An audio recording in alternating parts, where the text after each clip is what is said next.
नमस्कार दोस्तों। आज स्केचिंग क्लास का तीसरा दिन है जिसमें मैं आपको शेप से कोई ऑब्जेक्ट बनाना सिखाऊंगा। अब आपको सबसे पहले इसमें एनालाइज करना है इसमें कौन कौन सी शेप हमारे को नज़र आ रही है। सबसे पहले देखो, यहाँ पे आपको सिलेंड्रिकल शेप नज़र आ रही है। यहाँ सिलेंड्रिकल शेप नज़र आ रही है, जैसे मैं यहाँ दिखाता हूँ आपको। ये शेप यहाँ नज़र आ रही है। फिर इसके बाद ये सर्कल है, ये हमारा सर्कल है। ये सर्कल शेप नज़र आ रहा है। उससे नीचे फिर सिलेंड्रिकल शेप नज़र आ रही है। लास्ट में एक छोटा सर्कल नज़र आ रहा है। किसी भी ऑब्जेक्ट बनाने से पहले सबसे पहले उसकी साइजिंग की जाती है, जिससे कि वो जिस पे बना रहे हैं उसमें ना ज़्यादा छोटा हो ना ज़्यादा बड़ा हो, बिल्कुल साइज में फिट आ जाए। नहीं तो आपका कई कई जगह आपसे बड़ा बन जाएगा, कई जगह आपसे छोटा बन जाएगा। इसलिए आप सबसे पहले आपने इसमें साइजिंग देखनी है। उसके लिए आपको सबसे पहले देखना होगा, एक पॉइंट लेना होगा जिसको आपने उसी से आप हर जगह मेजर करोगे। सबसे पहले जैसे मैंने इसमें कोई भी ले सकते हो, कहीं से यहाँ से भी ले सकते हो, चाहे यहाँ से भी ले सकते हो, यहाँ से भी ले सकते हो। इसमें इस रेफरेंस में मैंने उससे ए वाला पॉइंट लिया है, ऊपर वाला हिस्सा इसका। इसको हम पहले नापेंगे। ऊपर वाला हिस्सा कितना कितना बड़ा है, कितना छोटा है। देखो, ये सारा नाप लिया हमने। जैसे यहाँ नाप लिया कितना आ रहा है। फिर इसको हम देखेंगे कितने पार्ट्स में आएगा। ये दो, तीन, तीन पार्ट से थोड़ा ज़्यादा है। अब हमने पहले एक लाइन सेंटर में एक लाइन मारनी है, इसमें हम इसको डिवाइड करेंगे। अब हमने देखा था कि इसमें इसको हम तीन पार्ट से थोड़ा ज़्यादा में डिवाइड करेंगे। अब हम मेजर करेंगे कितना ये पार्ट कितना है।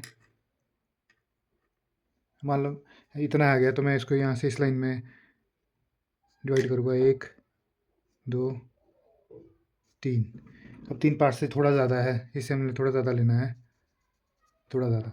अब हमारे को आइडिया मिल गया है। अब देखना है इसी से कि इसका साइज़ कितना यहाँ से यहाँ तक आएगा। जिस तरीके से हमने लंबाई मेजर की है उस तरीके से हमने चौड़ाई भी मेजर करनी है। उसके लिए भी आपको वही टेक्निक यूज़ करनी पड़ेगी। हम पहले एक पॉइंट लेंगे, जो पॉइंट हमने ये लिया वही पॉइंट ये लेंगे। फिर इसको यहाँ से मेजर करेंगे। अब इसकी चौड़ाई देखेंगे कि कितनी सेम आ रही है कि थोड़ी ज़्यादा आ रही है। यहाँ से सेम आ रही है, यहाँ से थोड़ी कम आ रही है, तो हम ये वाला पॉइंट लेंगे। अब हमने देखना है कि लाइन हमारे बीच में है, इसलिए इसका हाफ पार्ट यूज़ होगा। ये हाफ पार्ट यूज़ होगा। इसके लिए बनाने के लिए हम हाफ से नापेंगे। इसको हाफ से कैसे नापेंगे, जैसे यहाँ ये हमने पूरा लिया था, अब इसका हाफ लेंगे। हाफ इसका यहाँ तक आएगा। फिर इस लाइन से यहाँ से नापेंगे इस साइड को। फिर इस लाइन से इसका हाफ कहाँ जा रहा है, यहाँ से इसका हाफ भी निकालना है। पहले यहाँ आ रहा है। अब इसका हाफ पॉइंट कैसे यूज़ करेंगे, जैसे हमने ये पहले ये नापा था, अब इसका हाफ लेना हमने, यहाँ हाफ। तो इसके हाफ से यहाँ हाफ में निशान लगाएंगे। अब जो ये वाला पॉइंट लाइन पे आएगा, पहले हम ये वाला निशान लगा लेते हैं। अब यहाँ से यहाँ तक हाफ आया था ये। अब इससे ही हाफ इधर को नापना है, फिर इस साइड को नापना है।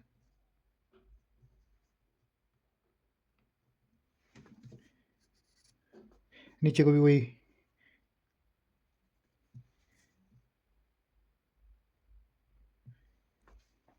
अब इसको आपको इसकी चौड़ाई आ गई है। इसमें हमने नीचे वाले हिस्से की चौड़ाई निकाल दी है। अब देखेंगे इसमें ऊपर वाले हिस्से की चौड़ाई कैसे निकालते हैं। हम इसको देखेंगे हाफ कितना जा रहा है। हाफ देखें तो हाफ से थोड़ा छोटा है, तो इसलिए हाफ तक ही निशान लगाना। हाफ का हाफ लेंगे। इसके हाफ का हाफ इतना आएगा, तो इसको यहाँ से लेंगे, तो उससे थोड़ा कम करना है। एक इस साइड, एक इस साइड। अब इसको हमने यहाँ से नापना है। फिर इसके ऊपर भी एज इट इज़ निशान लगाना है।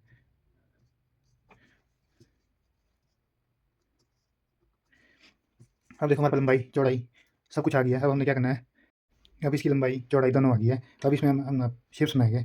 शेप्स कैसे बनाएंगे, हमारे को आइडिया लग जाएगा। इसमें यहाँ आपको सिलेंड्रिकल शेप आएगी, यहाँ आपको सर्कल आएगा, यहाँ आपको सिलेंड्रिकल शेप आएगी। अब हम जैसे यहाँ सिलेंड्रिकल शेप बनाने के लिए अब हमने लिया है इसको, यहाँ से नापा है सेंटर से ये वाला हिस्सा, तो ये सेंटर वाली लाइन लेगी। और ये सबसे लास्ट में तो ये लाइन थोड़ा ऊपर आएगी, क्योंकि हम इसका बेस ही है, सीधा बेस ही है, इसका भी सीधा बेस ही है।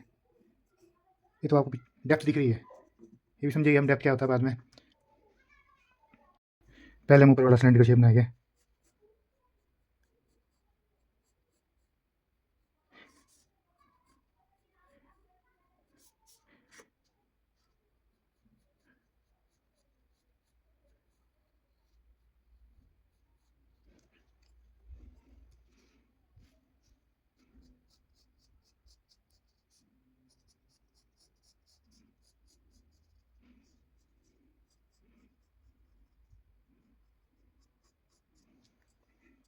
अब इसके बाद सर्कल बनाएंगे।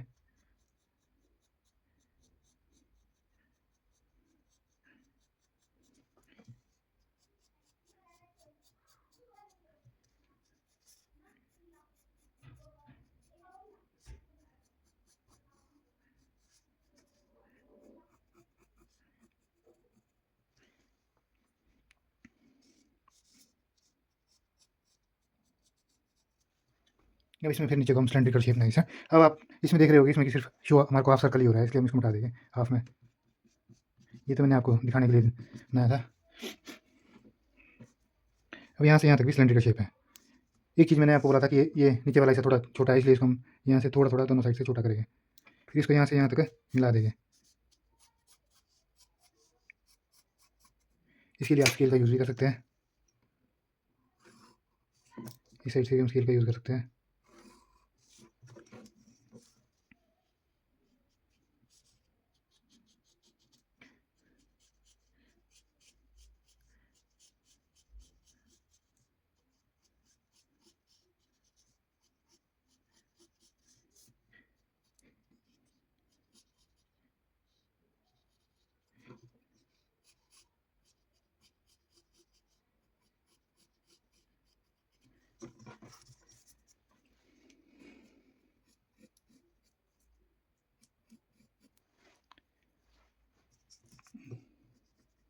ये आपका शेप आ गया है, इस तरीके से आपने इसका शेप बना लिया है। अब आपको देखो ये वाला हिस्सा सिलेंड्रिकल आ गया, ये आपका हाफ सर्कल आ गया, ये भी सिलेंड्रिकल शेप आ गई। अब इसमें हम देखेंगे, अब इसमें हमने बेसिक शेप आपकी बन गई है।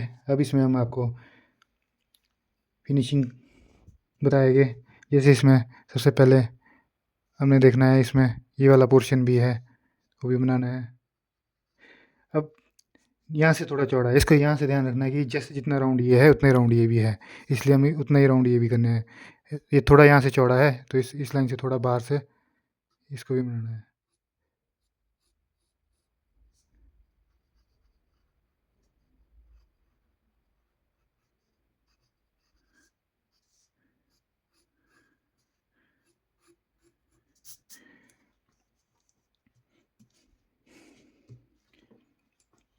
अब आपको शेप तैयार है। अब इसको आपने देखना है कि इसको जो ये राउंड है, ये राउंड में इसकी आउटलाइनिंग आपकी पूरी तरीके से तैयार हो गई है। अब इसको हम इरेज कर देंगे अंदर वाला हिस्सा, जिससे कि आपको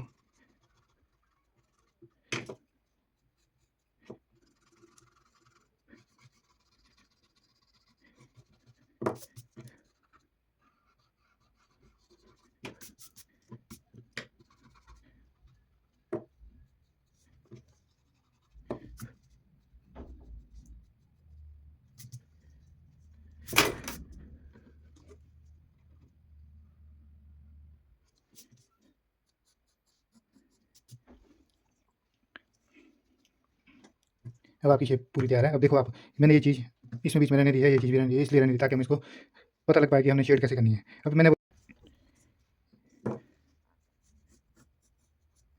नेक्स्ट पार्ट में हम इसको शेड करना सीखेंगे।